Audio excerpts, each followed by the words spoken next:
prize, second prize, and third prize. Ayan, yung third prize natin, ayan, nakikita nyo ba yung nasa likod ko? Ayan, nakikita nyo yan? Home appliances. Third prize pa lang yan. Ayan, and then yung second prize, nandun sa loob. Pangkabuhayan showcase. Ayan, hindi pa naluluto eh. Ayan, and then yung first prize, and yung winner, ayan, magkakamit ng isang sakong NFA rice. Luto na, nakasako, nandun din sa likod. Kaya kailangan gagalingan nyo, ha?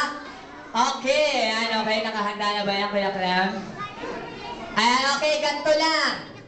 Pag tinaas ko po yung belt nyo, ayan, kung sino man po yung nagdala dito nito, kung sino man po yung may-ari, sisigaw lang po ng akin. Aakyat po dito sa mahiwagang stage natin. And then, itataas yung kamay at insisigaw ng akin. Kailangan malakas ha. Kung sino man ang pinakamalakas sumigaw ng akin, ibig sabihin,